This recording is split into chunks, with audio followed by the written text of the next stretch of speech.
சிங்கம் ஒரு சிங்கம் எப்போ எதுலயும் பெக்யூலியர் தான். ஒரு முறை சிங்கம் கர்ஜிச்சதுன்னா அந்த சவுண்ட்ல ஒரு 8 கிலோமீட்டருக்கு சும்மா அதிரும், எல்லா திசைகளும் அதிரும். அப்படிப்பட்ட அந்த சிங்கம் வேட்டைக்கு மட்டும்தான் வெளியில வரும், வேடிக்கை பார்க்கறதுக்கெல்லாம் வெளியில வராது. வேட்டையில கூட உயிரோடு இருக்கிற மிருகங்களை தான் வேட்டையாடும். அதுலயும் பெரும்பாலும் தன்னை விட பெரிய சைஸ் உள்ள மிருகங்களை தான் குறி வச்சு தாக்கும், ஜெயிக்கும். எவ்வளவு பசியில் இருந்தாலும் உயிர் இல்லாததை, கெட்டு போனதை தொட்டு கூட பார்க்காது. அப்படிப்பட்ட அந்த சிங்கம் அவ்வளவு ஈஸியா எதையும் தொடாது, தொட்டா விடாது. காட்டோட 4 பக்கமும் மார்க்கிங் மை டெரிட்டரின்னு தன்னுடைய பவுண்டரியை தானே வகுக்கும். அப்படிதான் அந்த காட்டையே தன்னோட கண்ட்ரோல்ல வச்சிருக்கும். சிங்கத்துக்கு கூட்டத்தோட இருக்கிறதுக்கும் தெரியும், தனியா இருக்கிறதுக்கும் தெரியும். அப்படியே தனியா வரணும்னு நினைச்சாலும் அஞ்சாம அலட்டிக்காம சும்மா கெத்தா தனியா வந்து அத்தனை பேருக்கும் தண்ணி காட்டும். எப்போ எதுலயும் தன்னோட தனித்தன்மையை இழக்கவே இழக்காது. Yes, a lion is always a lion.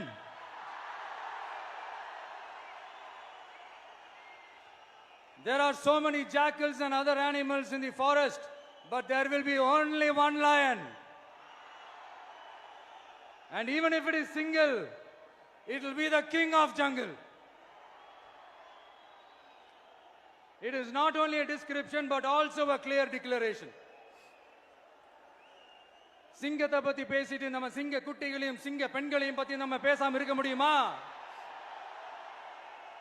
அவங்கள எப்படி நான் மறப்பேன்? அவங்க தான் என்னுடைய உயிராச்சே, என் நெஞ்சில் குடியிருக்கும்.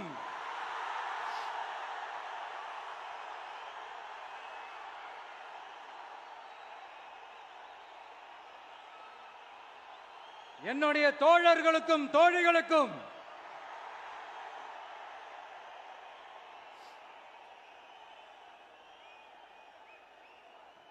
நேர்ல வர முடியாத சூழல்ல வீட்ல இருந்துகிட்டே நம்மளோட இந்த மாநாட்டில் நேரலை வாயிலாக கலந்துகிட்டு இருக்கிற என்னுடைய அம்மாக்கள், அக்கா தங்கைகள், அண்ணன் தம்பிகள், நண்பர்கள் அனைவருக்கும் என்னோட உயிர் வணக்கம்.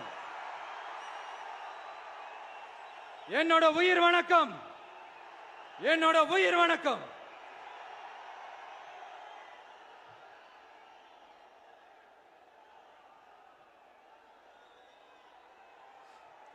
வீரம் விளையும் மாமதுரை மண்ணை வணங்குகிறேன். இந்த மதுரைனாலே உடனே ஞாபகத்துக்கு வரது சீறி பாஞ்சி துள்ளி குதிக்கிற யாருக்கும் அடங்காத காளைகள் விளையாடுற அலங்காநல்லூர் ஜல்லிக்கட்டு தான். நம்ம வைகை ஆறுதான் அழகர் ஆத்துல இறங்குற வைபவம். மதுரை மீனாட்சி அம்மன் இந்த மண்ணோட உண்மையான குணம், உணர்வு பூர்வமான மண் இது. அது மட்டும் இல்ல, இந்த மண்ணில் வாழ்ற மக்களும் அப்படித்தான் உணர்வு பூர்வமான ஆளுங்க. நான் இந்த மண்ணில் கால் எடுத்து வச்ச உடனே ஒரே ஒருத்தரை பத்தி தான் மனசுக்குள்ள ஓடிக்கிட்டே இருந்தது. அவர் யாருன்னு உங்களுக்கும் தெரிஞ்சிருக்கும். சினிமானாலும் சரி, அரசியல்னாலும் சரி, நமக்கு ரொம்ப ரொம்ப பிடிச்சது புரட்சி தலைவர் எம்ஜிஆர் அவர்கள் தான். அவரோட பழகிறதுக்கு எனக்கு வாய்ப்பு கிடைக்கல. ஆனா அவரை மாதிரியே குணம் கொண்ட என்னுடைய அண்ணன் புரட்சி கலைஞர் கேப்டன் விஜயகாந்த் அவர்களோட பழகிறதுக்கு எனக்கு நிறையவே வாய்ப்பு கிடைச்சது. அவரும் இந்த மதுரை மண்ணை சேர்ந்தவர் தானே, அவரை மறக்க முடியுமா? தமிழ்நாட்டு மக்கள் உணர்வுபூர்வமா உண்மையா நம்ம பக்கத்திலே நிக்கிறவங்க, அதுக்கு ஒரு மிகப்பெரிய அடையாளம் தான் இந்த மதுரை மண். நம்ம தமிழக வெற்றி கழகம் கையில் எடுத்திருக்கிற அரசியலும் அப்படித்தான். உண்மையான அரசியல், உணர்வு பூர்வமான அரசியல், நல்ல அரசியல், நல்லவங்களுக்கான அரசியல், நாட்டு மக்களுக்கான அரசியல், நல்லது மட்டுமே செய்கிற அரசியல்.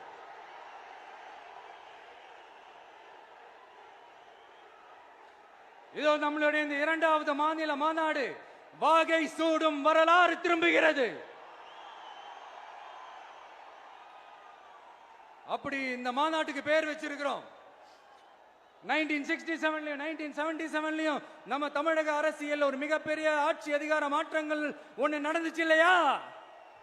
அதே மாதிரிதான் அடுத்த வருஷம் 2026 அப்படி ஒரு வரலாறு திரும்ப போகுதுன்னு உறுதியா சொல்றதுக்கான மாநாடு தான் நம்மளோட இந்த இரண்டாவது மாநில மாநாடு. விக்கிரவாண்டி விசாலையில் நம்மளுடைய ஃபர்ஸ்ட் மாநாடு நடத்தணும், வெற்றி கொள்கை திருவிழா. அதுக்கப்புறமே நீங்க பார்த்திருப்பீங்க, தமிழக அரசியல் அந்த தட்ப வெப்பத்தையே மாத்தினுச்சு.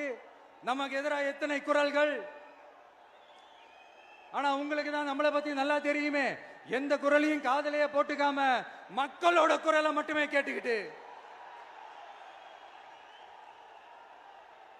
நமக்கு எதிராக வர அத்தனை கூக்குரல்களையும் சின்னதா ஒரு சிரிப்போடவே கடந்து வந்திருக்கிறோம். அது இல்லாம நம்ம மாநாட்டில் ஒலிக்கிற இந்த குரல் இந்த ஒற்றை தமிழ் மகனோட குரல் மட்டுமல்ல, ஒட்டுமொத்த தமிழ்நாட்டு மக்களுடைய குரல்.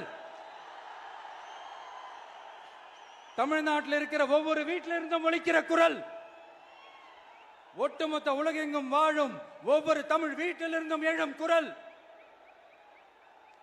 இந்த சினிமா என்கிற மாபெரும் கலை ஆயுதத்தின் வாயிலாக சாதி, மதம், இனம், பாலினம், மொழி கடந்து இந்த நாட்டின் மூளை முடுக்கெங்கும் ரசிகர்களாக இருந்து தோழர்களாக நம்மோடு பயணிக்க துவங்கியுள்ள அனைவரோடும் இணைந்த ஒவ்வொரு மனிதருக்காகவும் ஒலிக்கிற உரிமை குரல். மாநில உரிமைக்காக, பெண் உரிமைக்காக, சமூக நீதிக்காக, சமநீதிக்காக, மதச்சார்பின்மைக்காக உண்மையா ஒலிக்கிற குரல். அதனால் இந்த குரலுக்கு எதிராக இன்னும் இன்னும் எத்தனை எத்தனை குரல்கள் வந்தாலும் ஓங்கி ஒலிக்குமே தவிர ஒரு நாளும் ஓயவே ஓயாது. Yes, it is an unstoppable voice, an unstoppable force.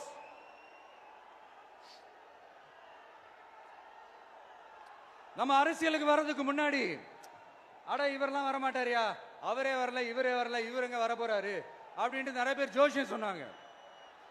அப்புறம் நம்ம கட்சியினுடைய பேர் அறிவிச்சதுக்கு அப்புறம் பேரு தானே அறிவிச்சிருக்கிறாரு, மக்கள் கிட்ட பேர் வாங்கணும்ல, அதெல்லாம் முடியாதுன்னாங்க. அப்புறம் ரொம்ப முக்கியமா மாநாடுலாம் எவ்வளவு பெரிய விஷயம், அதெல்லாம் இவர் ஒத்தால எப்படி பண்ண முடியும், சும்மா பக்கத்தில் புசியானதை வச்சுக்கிட்டு மாநாடுல எப்படி நடத்தி காட்ட முடியும், அதெல்லாம் அவங்களால முடியாது. அப்புறம் மழை பெஞ்சு எல்லாத்தையும் கெடுத்துரும். ஏன் என் கூட இருக்கிறவங்களே கூட தான் சொன்னாங்க. அதுக்கப்புறம் என்ன நடந்துச்சுன்னு உங்க எல்லாருக்குமே தெரியும். இப்ப புதுசா ஒண்ணு சொல்ல ஆரம்பிச்சிருக்கிறாங்க. அது என்னடானா, ஆட்சியை பிடிக்கிறதெல்லாம் அவ்வளவு ஈஸி இல்லை இல்லையா. இப்ப அதெல்லாம் விட்டாங்க, இப்ப இங்க வந்துட்டாங்க. இவர் நேரா ஷூட்டிங்ல இருந்து வருவாராம், வந்து ஆட்சியை பிடிப்பாராம். அது எப்படி இவராலே முடியும், அவராலே முடியல, இவராலே முடியல, அவருக்கு அத்தனை வருஷம் ஆச்சு, இவராலே எப்படி முடியும் ஒரு பக்கம். இன்னொரு பக்கம் கூட்டம் எல்லாம் ஓகே தான், அது எப்படி ஓட்டா மாறும் அப்படின்றது இன்னொரு பக்கம். இப்படி கதை, திரைக்கதை, வசனம், இயக்கம், பாடல்கள்,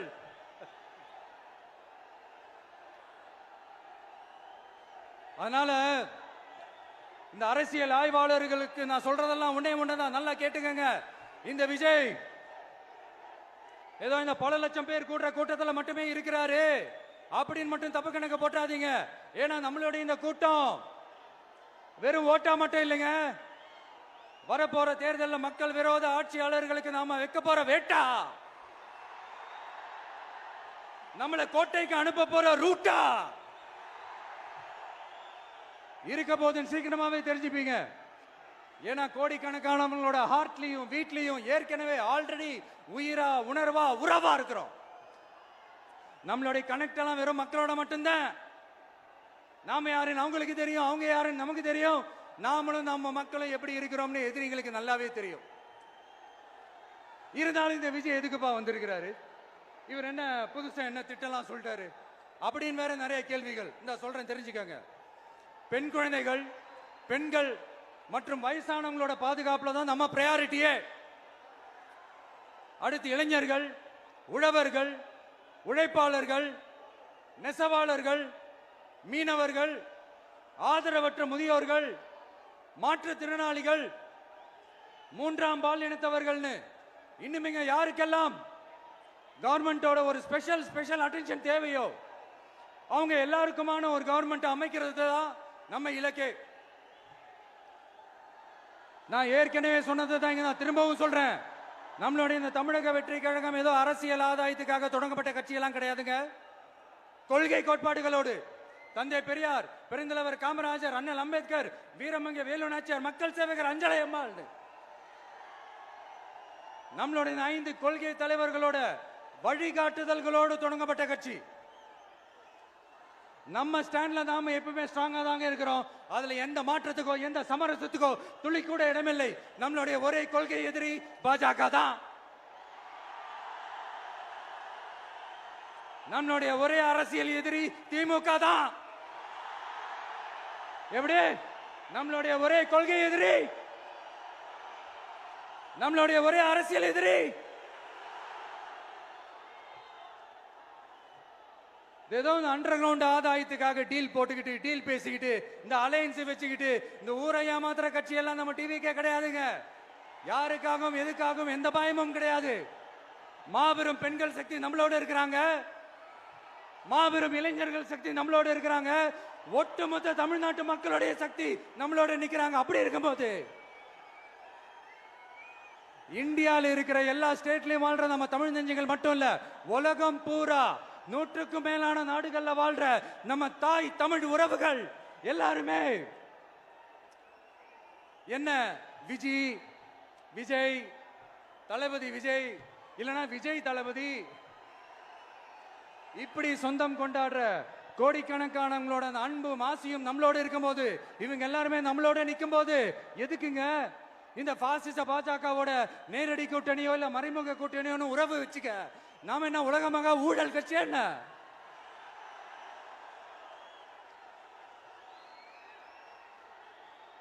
நம்மளை பத்தி சின்னதா ஒரு உண்மை ஒண்ணு சொல்லலாமா?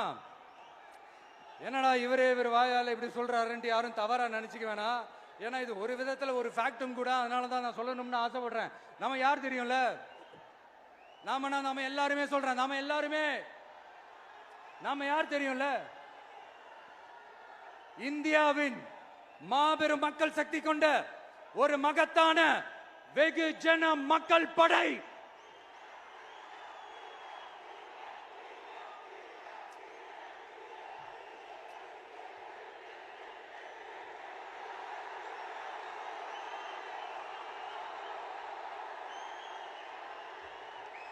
அதனால நம்ம தலைமையில நாம் அமைக்க போற இந்த உண்மையான மக்களாட்சிக்கான அச்சாரமாக மாபெரும் மக்கள் சக்தியே அணி அணியாக நம்மளோட திரண்டு நிக்கிறப்போ இந்த அடிமை கூட்டணியில சேர வேண்டிய அவசியம் நமக்கு இருக்குங்க. நம்மளுடைய இந்த கூட்டணி சுயம் இழந்த கூட்டணியால இருக்காது, சுய மரியாதை கூட்டணியா தான் இருக்கும். இந்த ஒரு பக்கம் RSS கிட்ட அடிபணிஞ்சுக்கிட்டு, இன்னொரு பக்கம் மதச்சார்பற்ற கூட்டணின்னு இந்த மக்களை ஏமாத்துற கூட்டணியால நம்ம கூட்டணி இருக்காது.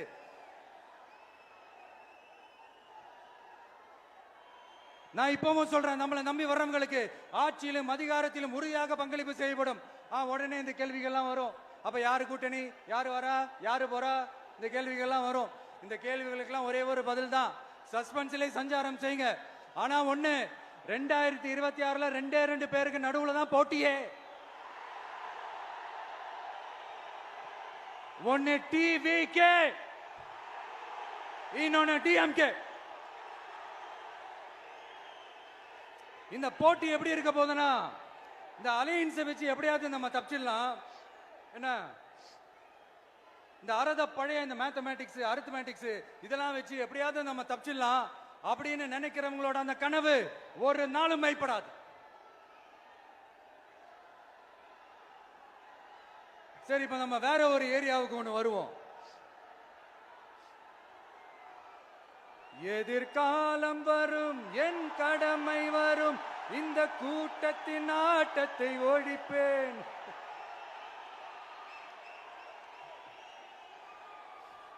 மக்கள் அரசியல் என்ற அந்த சவுக்க கையில் எடுக்கலாமா? யாருக்கு எதிரான தானே கேட்கிறீங்க? வேற யாரு? மறைமுக உறவுக்காரர்களான பாசிச பாஜகவும் பாய்சன் திமுகவும் தான். மாண்புமிகு பிரதமர் நரேந்திர மோடிஜி அவர்களே, 3வது முறையா ஒன்றியத்தோட ஆட்சி அதிகாரத்தை நீங்க தானே கையில் வச்சிருக்கிறீங்க. இல்ல நாங்க தெரியாம தான் கேட்கிறோம். நீங்க ஆட்சிக்கு வந்தது ஒட்டுமொத்த மக்களுக்கும் நல்லது செய்யவா, இல்ல நம்மளுடைய இந்த இஸ்லாமிய நண்பர்களுக்கும் இஸ்லாமிய தோழர்களுக்கும் எதிராக சதி செய்யவா? மக்களுக்கு உங்ககிட்ட கேட்கறதுக்குன்னு ஏராளமான கேள்விகள் இருக்குது. அதனால அவங்க சார்பா அவங்கள ஒருத்தனா அவங்களோட ஒரு உண்மையான ஒரு பிரதிநிதியா உங்ககிட்ட சில கேள்விகள் கேட்கணும். மிஸ்டர் பிரைம் மினிஸ்டர் அவர்களே, நம்ம தமிழ்நாட்டு மீனவர்கள் கிட்டத்தட்ட ஒரு 800 பேருக்கு மேல இலங்கை கடற்படையால தாக்கி அழிக்கப்பட்டிருக்கிறாங்க. அதை கண்டிக்கிறதுக்காக உங்களை பெருசா எதுவும் செய்ய சொல்லல. சின்னதா ஒண்ணே ஒண்ணு மட்டும் செஞ்சு கொடுங்க. இனிமேலாச்சும் எங்களுடைய மீனவர்கள் பாதுகாப்பா இருக்கிறதுக்காக இந்த கச்சத்தீவை இலங்கை கிட்ட இருந்து மீட்டு கொடுத்துருங்க, அது போதும். உங்களுடைய இந்த முரட்டு பிடிவாதத்தால நீங்க நடத்துற இந்த நீட்டு தேர்வு, அதனால இங்க என்னென்ன நடக்குதுன்னு சொல்றதுக்கே மனசு வலிக்குது. அதனால அந்த நீட்டு தேர்வு தேவையில்லைன்னு அறிவிச்சிருங்க, அது போதும். சேவீர்களா திரு நரேந்திரபாய் தாமோதர் மோடிஜி அவர்களே, எங்களுக்கு என்னென்ன தேவையோ என்னென்ன நல்லதோ அதெல்லாம் செய்ய மாட்டேங்கிறீங்க. ஆனா ஆட்சி அதிகாரத்தை மட்டும் கையில வச்சுக்கிட்டு மக்களை ஏமாத்த நேரடியாக ஒரு பாசிச பாஜக அடிமை கூட்டணி ஒண்ணு. அடுத்து உங்களோட இந்த மைனாரிட்டி ஆட்சியை ஓட்டுறதுக்காக மறைமுகமாக RSS அடிமை குடும்பம்னு இன்னொரு கூட்டணி. இப்படி மக்கள் சக்தியே இல்லாத இந்த ஊழல் கட்சிகளை மிரட்டி அடிபணிய வச்சு 2029 வரைக்கும் சொகுசு பயணம் போயிடலாம்னு திட்டம் தீட்டி வச்சிருக்கிறீங்க. அதானே ஜி? என்ன ஜி? ஒண்ணு மட்டும் சொல்றேன், தெரிஞ்சுக்கங்க. என்னதான் நீங்க இந்த நேரடி மறைமுக கூட்டணி குட்டிகரணம் போட்டாலும் தாமரை இலையில தண்ணியே ஒட்டாது. தமிழக மக்கள் மட்டும் எப்படி ஒட்டுவாங்க?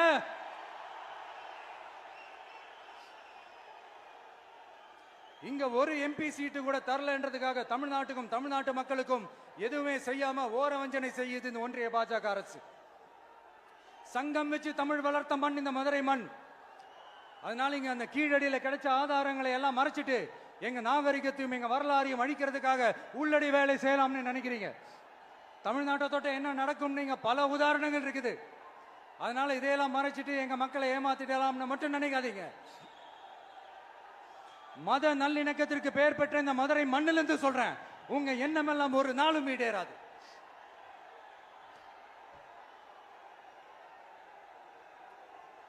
எம்ஜிஆர்னா யார் தெரியும்ல? அவர் மாஸ்னா என்னன்னு தெரியும்ல? அவர் உயிரோடு இருக்கிற வரைக்கும் அந்த சிஎம் சீட்டை பத்தி ஒருத்தராலையும் நினைச்சு கூட பார்க்க முடியல, கனவு கூட காண முடியல.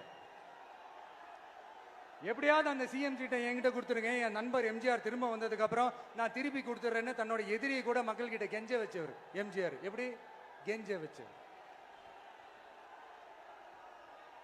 அதனால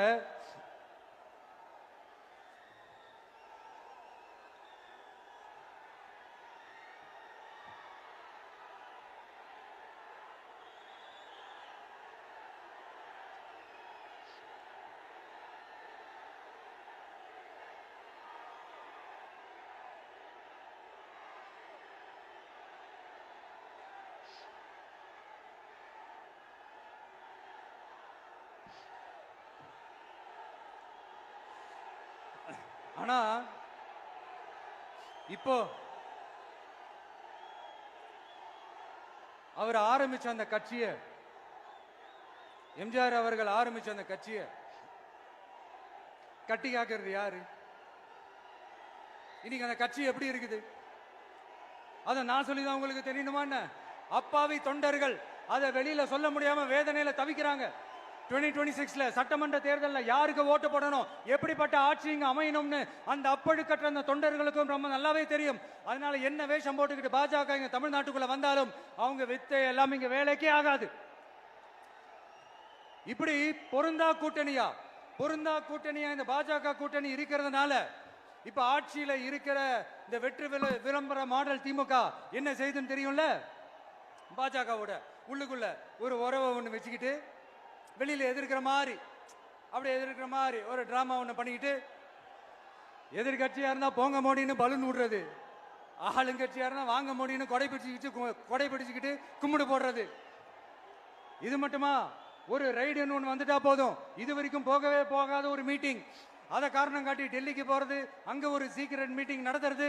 நல்லா நோட் பண்ணணும் மக்களே, அந்த மீட்டிங் அப்புறம் இந்த இஷ்யூ அப்படியே காணாம போயிருக்குமே. அதேதான். Stalin uncle, what uncle is very wrong uncle.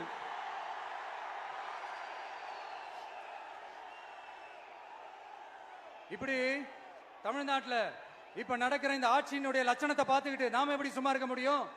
ஒரு தவறு செய்தால், அதை தெரிந்து செய்தால், அவர் கபட நாடக மு.க. ஸ்டாலின் அங்கிளாகவே இருந்தாலும், அங்கிள் உங்களுக்கு மனசாட்சின்னு ஒன்று இருந்துச்சுன்னா நாங்க கேட்கிற கேள்விகளுக்கு மட்டும் கொஞ்சம் பதில் சொல்லுங்க அங்கிள். நீங்க நடத்துற இந்த ஆட்சியில நேர்மை இருக்கா? நியாயம் இருக்கா? ஊழல் இல்லாம இருக்கா? சட்டம் ஒழுங்கு சரியா இருக்கா? பெண்களுக்கு பாதுகாப்பு இருக்கா? பொதுமக்களுக்கு பாதுகாப்பு இருக்கா? இயற்கை வளங்களுக்கு பாதுகாப்பு இருக்கா? சொல்லுங்க மை டியர் அங்கிள், சொல்லுங்க. டாஸ்மாக்ல மட்டுமே இது வரைக்கும் 1000 கோடிக்கு மேல ஊழல்னு சொல்றாங்க. அதுல மட்டுமா தப்பு நடக்குது? வேற எதுல தான் நடக்கல? உலகத்திலே மிஸ்டர் கிளீன் ரெக்கார்ட்ஸ் எல்லாம் உங்களுக்கும் உங்க கூட இருக்கிறவங்களுக்கும் மட்டும்தான் அங்கிள் கொடுக்கணும். இதை பார்த்து வாயே இல்லாத ஊரு கூட வயிறு வலிக்கு சிரிக்குது. பெண்களுக்கு 1000 ரூபாய் கொடுத்துட்டீங்கன்னா போதுமா அங்கிள்? அப்படியே அது மூடி மறைச்சிடலான்னு பாக்குறீங்களா? படிக்கிற இடத்துல, வேலைக்கு போற இடத்துல, வெளியில போற இடத்துலன்னு அவங்களுக்கு பாதுகாப்பே இல்லைன்னு ஒட்டுமொத்த பெண்களும் கதறாங்க. அந்த கதறல் சத்தம் ஏதாவது உங்க காதுல கேக்குதா அங்கிள்? இதுல வேற உங்க அப்பான்னு கூப்பிடுறாங்கன்னு வேற சொல்றீங்க. What is this uncle? Is very very wrong uncle, is very very wrong. பெண்களுக்கு மட்டுமா பொய் வாக்குறுதி கொடுத்து ஏமாத்துறீங்க? அரசு ஊழியர்கள், ஆசிரியர்களை ஏமாத்துறீங்க, விவசாயிகளை ஏமாத்துறீங்க, பரந்தூர்ல பாதிப்பே வராதுன்னு சொல்லி ஏமாத்துறீங்க, மீனவர்களை ஏமாத்துறீங்க, போதைப் பொருள் கலாச்சாரத்தை ஒழிக்காம ஏமாத்துறீங்க. ஐயோ, very very வஸ்ட் uncle, very very வஸ்ட். எப்படி கேட்டாலும் இவங்க கிட்ட இருந்து எந்த பதிலும் வரப்போறதில்லை. ஏன்னா இருந்தா தானே. இப்ப ஆட்சியில இருக்கிற நம்மளுடைய அங்கிள் பதில் சொல்றது இருக்கட்டும். மக்களை நீங்க சொல்லுங்க, நீங்க உண்மையை சொல்லுங்க. செய்வோம்னு சொன்னாங்களே, சொன்னதெல்லாம் செஞ்சாங்களா? உங்களை தான் கேக்குறேன், சொன்னதெல்லாம் செஞ்சாங்களா?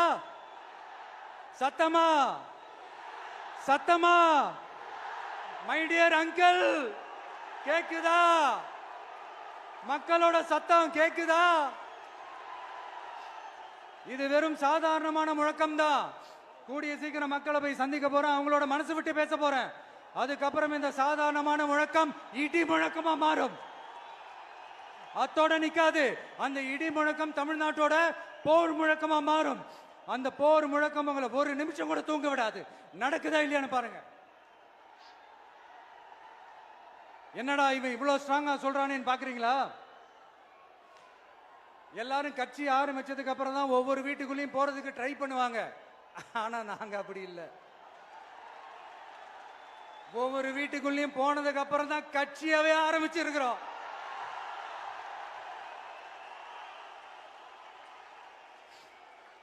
அதனால ஒட்டுமொத்தமா எல்லாருமா சேர்ந்து இந்த திமுக ஆட்சிய, கபட நாடக திமுக ஆட்சிய 2026 தேர்தலில் வீட்டுக்கு அனுப்புறோம். வீட்டுக்கு அனுப்புறோம். என்ன நண்பா, சரிதானே? என்ன நண்பி, செய்வீர்கள் தானே? இப்போ உங்களுக்கு சின்னதா ஒரு சர்ப்ரைஸ். நம்ம கட்சியினுடைய வேட்பாளர் பட்டியலை இப்ப நான் அறிவிக்க போறேன். மதுரை கிழக்கு வேட்பாளர் விஜய். இன்னும் முடிக்கல. ஒரு நிமிஷம், இன்னும் முடிக்கல. மதுரை மேற்கு வேட்பாளர் விஜய். மதுரை மத்தி வேட்பாளர் விஜய். மதுரை தெற்கு வேட்பாளர் விஜய். மதுரை வடக்கு வேட்பாளர் விஜய். மேலூர் விஜய். சோழவந்தான் விஜய். திருப்பரங்குன்றம் விஜய். திருமங்கலம் விஜய். உசிலம்பட்டி விஜய்.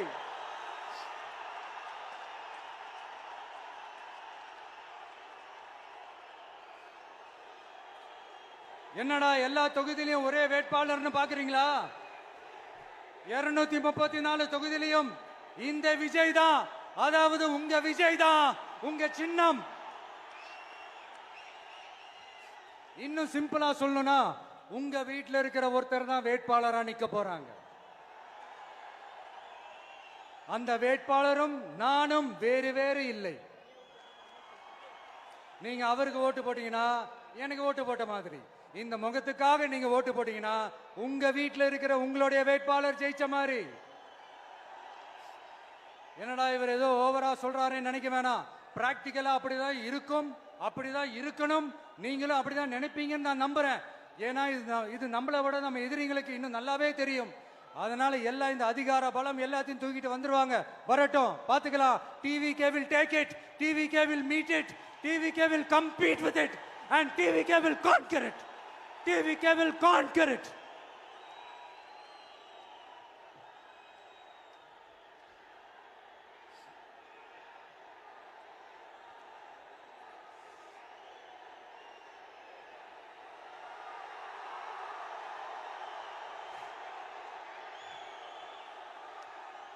இந்த நேரத்தில் நம்ம மனசுல இருக்கிறத மக்கள் கிட்ட சொல்லி ஆகணும்.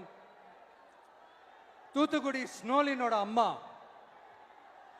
என்ன அவங்களோட தம்பி, இன்னும் அவங்க பொண்ணுக்கு நான் தாய் மாமன்னு சொன்னாங்க. அந்த அக்காவோட குழந்தைங்க மட்டும் இல்லைங்க, என்ன அண்ணனா தம்பியா நினைக்கிற தமிழ்நாட்டில் இருக்கிற என்னோட எல்லா சகோதரிகளின் குழந்தைகளுக்கும் நான் இன்னைக்கு மட்டும் இல்ல, என்னைக்குமே ஒரு தாய் மாமனா தான் இருப்பேன். நீங்க எல்லாரும் என்னுடைய ரத்த உறவு, கூட பிறந்த பொறுப்பு. என் வீட்டு ரேஷன் கார்டுல வேணா உங்க பேர் இல்லாம இருக்கலாம், உங்க வீட்டு ரேஷன் கார்டுல வேணா என் பேர் இல்லாம இருக்கலாம். ஆனா நாம எல்லாரும் ஒண்ணுதான், உறவுதான். நமக்கு இடையே எந்த அரசியலும் உள்ள நுழையவே முடியாது. என்கிட்ட இருந்து உங்களையும் உங்ககிட்ட இருந்து என்னையும் எந்த சக்தியாலும் பிரிக்கவே முடியாது. அப்புறம் நான் ஒன்னும் இந்த மார்க்கெட் போனதுக்கு அப்புறம், ரிட்டையர் ஆனதுக்கு அப்புறம் அடைக்கலம் தேடி அரசியலுக்கு வரல, படைக்கலனோட வந்திருக்கிறோம். பவர்ஃபுல் போர்ஸோட, மாபெரும் படை வரிசையோட, எல்லாத்துக்கும் தயாராகி தான் வந்திருக்கிறோம். இவ்வளவு தயாரா நாம அரசியலுக்கு வர்றதுக்கு ரொம்ப ரொம்ப முக்கிய காரணம் ஒண்ணு இருக்கு. அது என்ன தெரியுமா? நன்றி கடன், நன்றி கடன், நன்றி கடன்.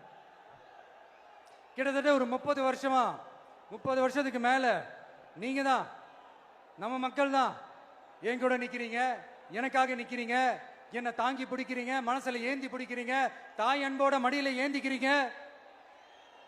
உண்மையை சொல்லணும்னா வேற யாரை விடவும் எனக்கு இந்த அன்பையும் ஆதரவையும் கொடுத்திருக்கிறீங்க. என் மேல உயிரையே வச்சிருக்கிறீங்க. என்ன உங்க வீட்டுல ஒருத்தனாவே ஆக்கிட்டீங்க. நீங்க எனக்கு கடவுள் கொடுத்த வரம்.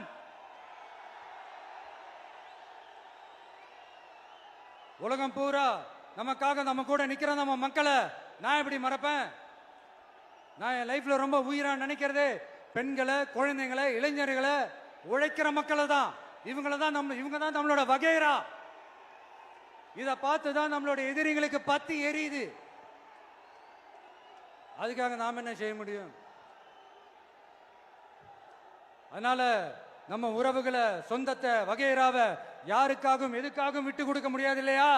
Here at this moment among this August gathering, I want to open my heart and say I enjoy people, I respect people, I worship people.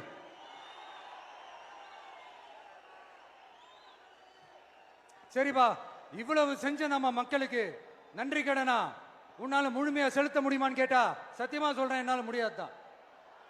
இன்னும் எத்தனை ஜென்மம் எடுத்தாலும் அந்த நன்றி கடனை என்னால தீர்க்கவே முடியாது. அப்புறம் என்ன மானாவுக்கடா நீ வந்திருக்க தானே கேக்குறீங்க? மைண்ட் வாய்ஸ் கேட்ட மாதிரி இருந்தது. வாழ்நாள் முழுக்க நம்ம மக்களுக்காக ஆதரவா துணையா நிக்கிறத தவிர, அவங்களுக்காக உழைக்கிறத தவிர எனக்கு வேற எந்த எண்ணமும் இல்லை.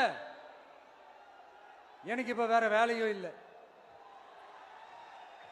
இனிமே எனக்கு இதுதான் என் வேலையே, என் கடன் இனி என் மக்களுக்கு பணி செய்து கிடப்பதே. இப்படியா ஹார்ட் டு ஹார்ட் யதார்த்தமா பேசிய பழகிட்டோம். இதுக்கு மேலேயும் எனக்கும் மக்களுக்கும் இடையே இருக்கிற அந்த உறவை பத்தி நான் பேச ஆரம்பிச்சேன்னா ஒரு மாதிரி எமோஷனல் ஆயிடுவேன். அப்புறம் அதை கண்ட்ரோல் பண்றது ரொம்ப கஷ்டம். அதனால என்ன மனசார நேசிக்கிற நம்ம மக்களுக்கு ஒன்னே ஒன்று சொல்றேன். இந்த விஜய் உங்க விஜய், உங்களுக்கான விஜய், உங்களுக்காக மட்டுமே இருக்கிற விஜய். உங்க கூட நிக்க, உங்களுக்காக நிக்க, உண்மையா நிக்க, உணர்வோட நிக்க, உறுதியா நிக்க, உங்க கூட பேச, உங்களுக்காக பேச, உண்மையா பேச, உணர்வோட பேச, உறுதியா பேச, உங்களுக்காக சேவை செய்ய உங்க விஜய் நான் வர.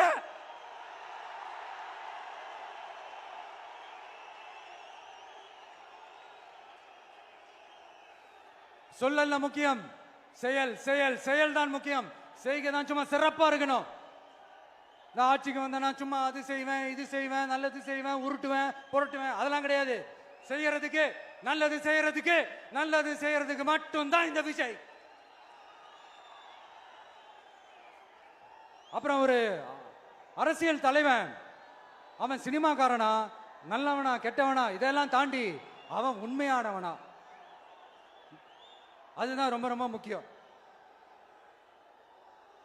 இது சம்பந்தமா ஒரு குட்டி கதை ஒன்று சொல்றேன். ஒரு நாட்டில் ஒரு ராஜா தனக்கு பக்கபலமா இருக்கிறதுக்காக, கூட துணையா இருக்கிறதுக்காக ஒரு தளபதியை தேடுறாரு. சரியான தகுதிகளோட ஒரு 10 பேர் செலக்ட் ஆகுறாங்க. ஆனா அதுல ஒருத்தர் மட்டும் தான் செலக்ட் பண்ணணும். அதனால அந்த ராஜா என்ன பண்றாருன்னா ஒரு டெஸ்ட் வைக்கிறாரு. அந்த 10 பேர் கையிலையும் விதை நெல்லை கொடுத்து இதை நல்லா வளர்த்து கொண்டு வாங்க, ஒரு 3 மாசம் கழிச்சு வாங்கன்னு சொல்லி அனுப்பி வச்சிடுறாரு. 3 மாசம் கழிச்சு வரும்போது அதுல ஒருத்தர் ஆளு உயரத்துக்கு வளர்த்திருந்தாரு, ஒருத்தர் தோல் உயரத்துக்கு வளர்த்திருந்தாரு. அதுல ஒரு 9 பேரும் நல்லா வளர்த்து கொண்டு வந்திருந்தாங்க. ஒருத்தர் மட்டும் வெறும் தொட்டியோடவே வந்தாரு. என்னன்னு கேட்டதுக்கு, நானும் தண்ணி ஊத்தி ஊத்தி பாக்குறேன், உரம் வச்சு வச்சு பாக்குறேன், வளரவே மாட்டேங்குது ராஜா, என்ன பண்றதுன்னு தெரியலன்னு சொன்னதுக்கு ராஜா அவரை கட்டி அணைச்சிக்கிட்டு, இனிமே நீதான் என்னுடைய தளபதி, எல்லா அதிகாரமும் உனக்கு தான் சொன்னாரு. ஏன்னா அந்த 10 பேர் கையிலையும் ராஜா கொடுத்தது அவித்த விதை நெல், அது முளைக்கவே முளைக்காது. அந்த 9 திருட்டு பயலும் என்ன பண்ணிருக்காங்கன்னா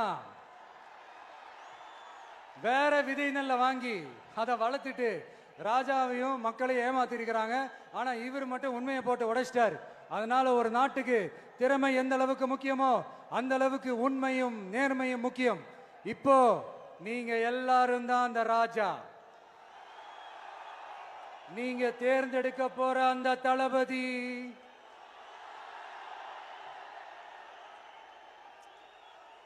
சும்மா சினிமாக்காரன் சினிமாக்காரன் சினிமாக்காரன்.